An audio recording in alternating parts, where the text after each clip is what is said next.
ଆପଣ ବହୁଥର ଲୋକମାନଙ୍କୁ ଏହା କହିବାର ଶୁଣିଥିବେ ଯେ ଛାଡ଼ ଭାଇ, ଏସବୁ ତ ମୋହମାୟା ଅଟେ। କିନ୍ତୁ ଏହା ମଧ୍ୟ ସତ୍ୟ ଯେ ଯେଉଁ ବ୍ୟକ୍ତି ଏସବୁ କଥା କହୁଥାଏ ସେ ନିଜେ ମଧ୍ୟ ଜାଣିନଥାଏ ଯେ ଏହି ମାୟା କ'ଣ ଅଟେ। ତେବେ ପ୍ରକୃତରେ ଏହି ମାୟା କ'ଣ ଅଟେ? କାହାକୁ କୁହାଯାଏ ମାୟା?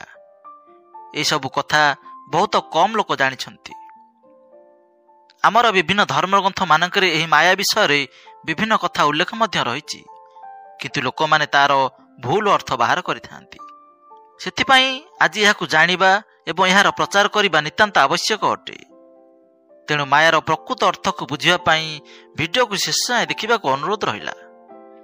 ମାୟା ବାସ୍ତବରେ ଏକ ଭ୍ରମ ଅଟେ। ଆମେ ଯେତେ ସବୁ ଭୌତିକ ବସ୍ତୁ ଦେଖୁଛେ ତଥା ଘରଦ୍ୱାର, ଧନ ସମ୍ପତ୍ତି, ସନ୍ତାନ ସନ୍ତତି, ଏସବୁ ହିଁ ମାୟା ଅଟେ। ଏସବୁ ଭ୍ରମ ଅଟେ।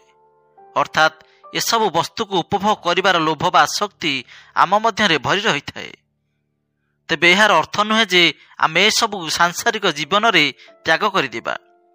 ବରଂ ଆମକୁ ଏହା ବୁଝିବା ଉଚିତ ଯେ ଏସବୁ ଭୌତିକ ବସ୍ତୁ କିଛି କ୍ଷଣ ପାଇଁ ହିଁ ରହିଥାଏ। ଯଦି ଏସବୁ ଆମଠାରୁ ଦୂରେଇ ଯାଏ ତେବେ ସେଥିପାଇଁ ଆମେ ମନ ଦୁଃଖ କରିବା ଉଚିତ ନୁହେଁ।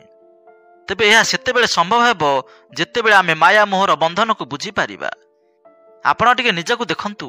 ଯେତେବେଳେ ଆପଣଙ୍କୁ ବହୁତ ସଫଳତା ତଥା ଘର, ଗାଡ଼ି, ସୁନା ରୂପା, ସନ୍ତାନ ସନ୍ତତି ଆଦି ମିଳିଯାଏ ତେବେ ଆପଣ କୁହନ୍ତି ଯେ ଏସବୁ ଭଗବାନଙ୍କ କୃପାରୁ ହୋଇଛି।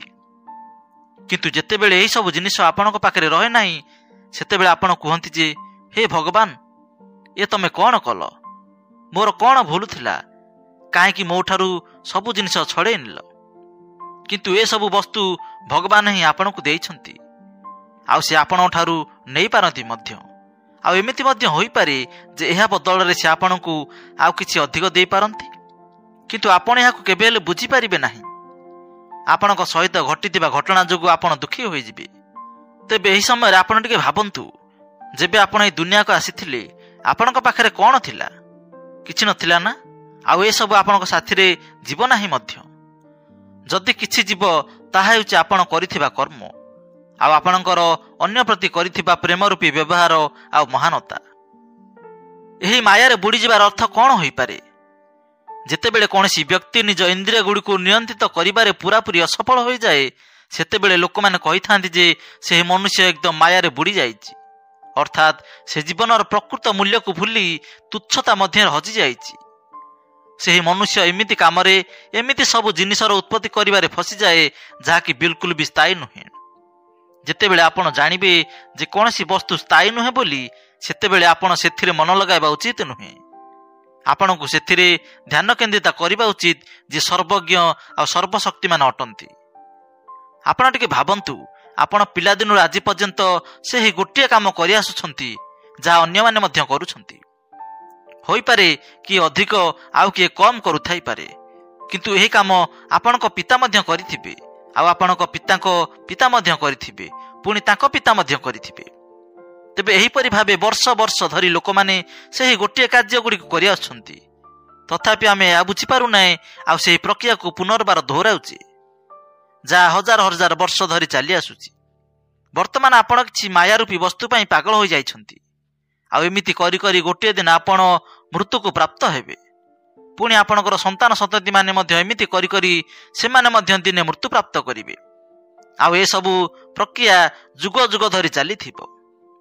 ବର୍ତ୍ତମାନ ଟିକେ ଭାବନ୍ତୁ, କ'ଣ କେବଳ ଏହି କାମକୁ ଦୋହରାଇବା ପାଇଁ ଭଗବାନ ଆପଣଙ୍କୁ ଏଠାକୁ ପଠାଇଛନ୍ତି? ଶ୍ରୀମଦ୍ ଭଗବତ ଗୀତାର ଏ ଶ୍ଲୋକକୁ ଟିକେ ବୁଝନ୍ତୁ। ଦେବୀ ହ୍ୟସ୍ୟା ଗୁଣମୟୀ ମମ ମାୟା ଦୂରତୟା ମାମେବ ଯେ ପ୍ରପଦ୍ୟନ୍ତେ ମାୟା ମେତାମ୍ ତରନ୍ତି ତେ। ଅର୍ଥାତ୍ ଭୂତ ପ୍ରକୃତିର ତ୍ରିଗୁଣ ଯୁକ୍ତ ମୋର ଏହି ଦୈବୀ ମାୟା ଶକ୍ତିକୁ ବୁଝିବା ବା ଅତିକ୍ରମ କରିବା ବଡ଼ କଠିନ ଅଟେ, କିନ୍ତୁ ଯେଉଁମାନେ ମୋର ଶରଣରେ ଆସିଥାନ୍ତି ସେମାନେ ଅତି ସହଜରେ ଏହାକୁ ଅତିକ୍ରମ କରିପାରନ୍ତି। ଏଠାରେ ଅଜୟର ଅର୍ଥ ହେଉଛି ଯାହାକୁ ଆପଣ କେବେ ବିଜୟ ପ୍ରାପ୍ତି କରିପାରିବେ ନାହିଁ। ଅର୍ଥାତ୍ ଆପଣ ମାୟାକୁ କେବେ ହେଲେ ଜିତିପାରିବେ ନାହିଁ। କିନ୍ତୁ ଆପଣ ଯେତେବେଳେ ଭଗବାନଙ୍କ ଶରଣରେ ଆସିବେ ତେବେ ଆପଣ ଏହାକୁ ପାରି ହୋଇଯିବେ, ଅର୍ଥାତ୍ ମୁକ୍ତ ହୋଇଯିବେ। ଯଦି ଆପଣ ମାୟାକୁ ଅତି ସରଳ ଭାଷାରେ ବୁଝିବାକୁ ଚାହୁଁଛନ୍ତି ତେବେ ମୁଁ ଆପଣଙ୍କୁ ଏଠାରେ ଗୋଟେ କଥା ଶୁଣାଉଛି, ଟିକେ ମନ ଦେଇ ନିଶ୍ଚୟ ଶୁଣନ୍ତୁ। ଥରେ ଦେବର୍ଷି ନାରଦ ଶ୍ରୀକୃଷ୍ଣଙ୍କୁ ପଚାରିଲେ, ପ୍ରଭୁ ଆପଣଙ୍କର ଏ ମାୟା କେମିତିକା? ମୁଁ ଟିକେ ଆପଣଙ୍କର ଏହି ମାୟାକୁ ଦେଖିବାକୁ ଚାହୁଁଅଛି। ଏହାର କିଛି ଦିନ ପରେ ଶ୍ରୀକୃଷ୍ଣ ନାରଦକୁ ନେଇ ଗୋଟେ ଜଙ୍ଗଲ ଆଡ଼େ ଗଲେ। ବହୁତ ଦୂର ଯିବା ପରେ ଶ୍ରୀକୃଷ୍ଣ ନାରଦକୁ କହିଲେ, ନାରଦ, ମୋତେ ବହୁତ ଶୋଷ ଲାଗିଲାଣି। କ'ଣ ତୁମେ କେଉଁଠାରୁ ଟିକେ ଜଳ ଆଣି ମୋତେ ପିଆଇ ପାରିବ? ନାରଦ କହିଲେ, ପ୍ରଭୁ, କିଛି ସମୟ ଅପେକ୍ଷା କରନ୍ତୁ, ମୁଁ ଯଥାଶୀଘ୍ର ଆପଣଙ୍କ ପାଇଁ ଜଳ ନେଇ ଆସୁଛି। ଏହା କହି ନାରଦ ଜଳ ସନ୍ଧାନରେ ଚାଲିଗଲେ। କିଛି ଦୂରରେ ଗୋଟିଏ ଗାଁ ଥିଲା। ସେଠାରେ ଯାଇ ନାରଦ ଜଳର ସନ୍ଧାନ କରିବାକୁ ଲାଗିଲେ। ଗାଁର ଗୋଟିଏ ଘରର କବାଟ ଯାଇ ଠକ୍ ଠକ୍ କଲେ। ଘରର କବାଟ ଖୋଲିବା ମାତ୍ରେ ଜଣେ ପରମ ସୁନ୍ଦରୀ କନ୍ୟା ଆସି ନାରଦଙ୍କ ସମ୍ମୁଖରେ ଠିଆ ହୋଇଗଲା। ସେହି ସୁନ୍ଦରୀ କନ୍ୟାକୁ ଦେଖିବା ମାତ୍ରେ ନାରଦ ସବୁ କିଛି ଭୁଲିଗଲେ। ଭଗବାନ ତାଙ୍କର ପ୍ରତୀକ୍ଷା କରିଥିବେ, ତାଙ୍କୁ ବହୁତ ଶୋଷ ଲାଗୁଥିବ। ଏହା ମଧ୍ୟ ହୋଇପାରେ କେଉଁଠାରେ ଜଳ ନ ପାଇ ଭଗବାନଙ୍କର ପ୍ରାଣବାୟୁ ମଧ୍ୟ ଉଡ଼ି ଯାଇଥିବ। କିନ୍ତୁ ଏସବୁ କଥା ନାରଦ ଭୁଲିଗଲେ। ଆଉ ସେ କନ୍ୟା ସହିତ ବାର୍ତ୍ତାଳାପରେ ଏମିତି ମଜିଗଲେ ଯେ ଏ କଥାବାର୍ତ୍ତାରେ ଦୁଇ ଜଣଙ୍କ ମଧ୍ୟରେ ପ୍ରଣୟର ଭାବ ଉତ୍ପନ୍ନ ହୋଇଗଲା। ଏହାପରେ ନାରଦ ସେହି କନ୍ୟାର ପିତାଙ୍କ ପାଖକୁ ଯାଇ ତାଙ୍କୁ ବିବାହ କରିବା ପାଇଁ ପ୍ରାର୍ଥନା କରିବାକୁ ଲାଗିଲେ। ପରିଶେଷରେ ନାରଦ ସେହି କନ୍ୟାକୁ ବିବାହ ମଧ୍ୟ କରିନେଲେ। ଆଉ ସେହି ଗାଁରେ ମଧ୍ୟ ରହିବାକୁ ଲାଗିଲେ। ଧୀରେ ଧୀରେ ସେମାନଙ୍କର ସନ୍ତାନ ସନ୍ତତି ମଧ୍ୟ ହେଲା। ଆଉ ଏହିପରି ଭାବରେ ନାରଦ ସେହି ଗାଁରେ 12 ବର୍ଷ ବିତାଇ ସାରିଥିଲେ। ଏହି ସମୟ ମଧ୍ୟରେ ତାଙ୍କର ଶ୍ୱଶୁର ମଧ୍ୟ ଚାଲିଗଲେ। ଆଉ ତାଙ୍କର ସବୁ ସମ୍ପତ୍ତିର ଉତ୍ତରାଧିକାରୀ ମଧ୍ୟ ନାରଦ ହୋଇଗଲେ। ଏଥିସହିତ ପୁତ୍ର ମୋହ, ଗାଈ ଗୋରୁ, ସମ୍ପତ୍ତି, ଗୃହ ଆଦିକୁ ନେଇ ନାରଦ ଅତି ସୁଖରେ କାଳ କାଟିବାକୁ ଲାଗିଲେ। ଶେଷରେ ସେ ଅନୁଭବ କଲେ ଯେ ସେ ବହୁତ ସୁଖର ଶାନ୍ତିରେ ଅଛନ୍ତି ବୋଲି। ଥରେ ସେ ରାଜ୍ୟରେ ବହୁତ ବର୍ଷା ହେବା କାରଣରୁ ବନ୍ୟା ହେବାରେ ଲାଗିଲା। ନଦୀ ବନ୍ଧ ଭାଙ୍ଗି ପାଣି ମାଡ଼ି ଆସିଲା। ଆଉ ସେ ଗାଁ ବୁଡ଼ିବାକୁ ଲାଗିଲା। ଘରଦ୍ୱାର ସବୁ ଭାସିବାକୁ ଲାଗିଲା। ମନୁଷ୍ୟ, ଗାଈ ଗୋରୁ ଓ ବିଭିନ୍ନ ପଶୁମାନେ ଜଳରେ ଭାସିବାକୁ ଲାଗିଲେ।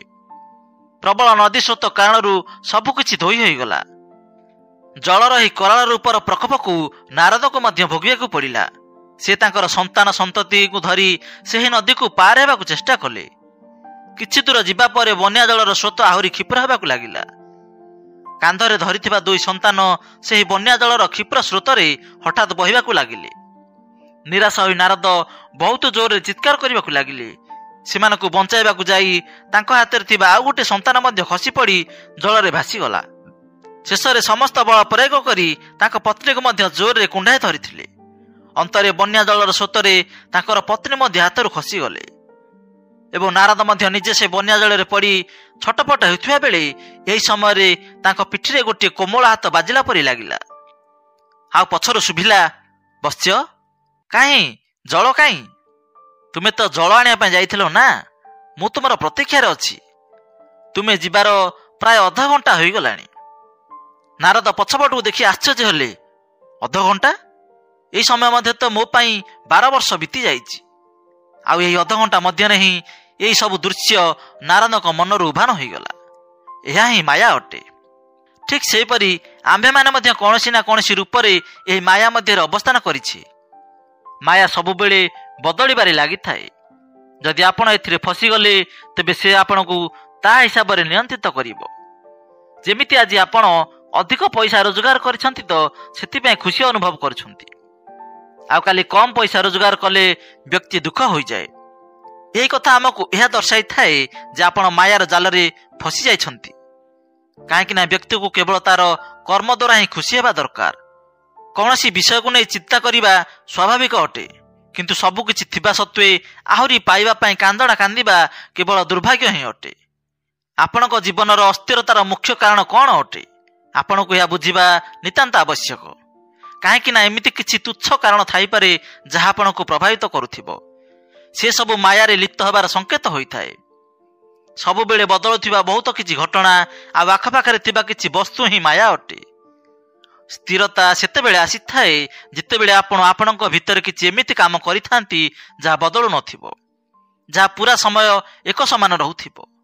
ଏହାକୁ ହିଁ ମାୟାର ଜାଲରୁ ବାହାରିବା କୁହାଯାଏ। ଲୋକମାନେ ଏହି ମାୟା ଶବ୍ଦର କେତେ ଅର୍ଥ ବାହାର କରିଛନ୍ତି, ତେବେ ସେଥିରୁ ଗୋଟିଏ ପ୍ରମୁଖ ଅର୍ଥ ହେଉଛି ମାୟା, ଯାହାର କୌଣସି ଗୋଟିଏ ରୂପ ଥାଏ, କିନ୍ତୁ ଆପଣ ଯେତେବେଳେ ତାକୁ ଧରିବାକୁ ଚେଷ୍ଟା କରନ୍ତି ସେ ଆପଣଙ୍କ ହାତକୁ ଆସିନଥାଏ। ଦୁନିଆରେ ସବୁକିଛି ଏମିତି ହିଁ ହୋଇଥାଏ। ଆପଣଙ୍କୁ କୌଣସି ବସ୍ତୁ ଅତି ସୁନ୍ଦର ଲାଗୁଛି, ଅଧିକ ଆକର୍ଷିତ କରୁଛି, ଆପଣ ସେହି ବସ୍ତୁ ପାଇବା ପାଇଁ ଅଧୀର ହୋଇ ପଡ଼ୁଛନ୍ତି। आमतीक जदि से वस्तु न मिलूची तेबे लोक मैंने आत्महत्या मध्य करनियंती। किंतु सत्य ए सबुठारु बहुत उपरे अछि। सत्य यह जे माया सर्वदा बदलु थाए। आ जेतेबेले आपनको कोनोसी एमिति वस्तु मिल जाई थाए जाहाकु पाया पई आपण बहुत अपेक्षा करिथिले सेही वस्तु पाइबार किछि दिन परे आपनको आ भलो लागिबोनी। आपनको नजर से वस्तुर मूल्य धीरे धीरे कम होई जाए। आ धीरे धीरे आपण देखिबे जे आपनको नजर तार सुंदरता कम होई जाउची। तेबे एथिरु बुझि नियंतु जे ए सब माया ही अटे जहा आपनको आकर्षण करिवार काम करूची। आपनको ठारु दूर रही आपनको विचलित करिवार काम करूची। आउ जदि आपण ताकू भूल रे भी हासिल करिनेले तेबे से तार रूप बदलाई आउ गोटे वस्तु रे परिणत होई जिवो। आउ आपण पुणी तार पछरे पड़िया को बाध्य होई जिवे। जहा किछि भी आपनको विचलित करूअछि से कोनोसी वस्तु होई किबा मनुष्य आपनको बुझि नेबा उचित जे ए सबु माया ही अटे।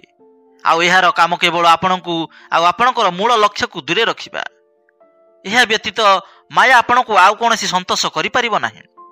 जदि आपण भाबुछंती जे कोनोसी गोटे दामी गाड़ी नै आपण संतुष्ट होई जिवे तेबे एहा आपणकर सबुठारु बड़ भूल बुझामणा अटे। ठीक सेमिति जदि आपण कोनोसी कन्या को पाइबा को चाहुछंती आ आपनको लागुथाए कि जदि सेही कन्या आपनको जीवन रे आसिले आपण एकदम संतुष्ट होई जिवे तेबे बुझि जांतु जे ए सब मध्य माया ही अटे। कारण मनुष्य कोनोसी वस्तु को पाई केबेले संतुष्ट होई न थाए। से जे कोनोसी वस्तु पाइले मध्य ताठारु किछि उत्तम वस्तु पाया पाई पुणी आशा करिथाए।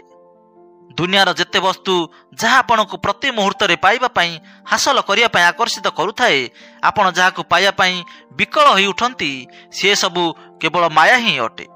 ना से वस्तु आपण माने संपूर्ण भावे संतोष होई परिबे जहाकु पाया पाई आपण ता पछरे दौडुछंती। तेणु ए सबु माया ही तो अटे। बंधुगण, माया को नै हमर ए उपस्थापना आपनको केमिति लागिला कमेंट माध्यम रे आपणकर मतामत निश्चय जणाइबे। आ आपण जदि माया रे पडिबार के अनुभव करिसंती ताहा हमकु निश्चय जणांतु। वीडियो भलो लागिथिले लाइक करंतु आ शेयर करंतु।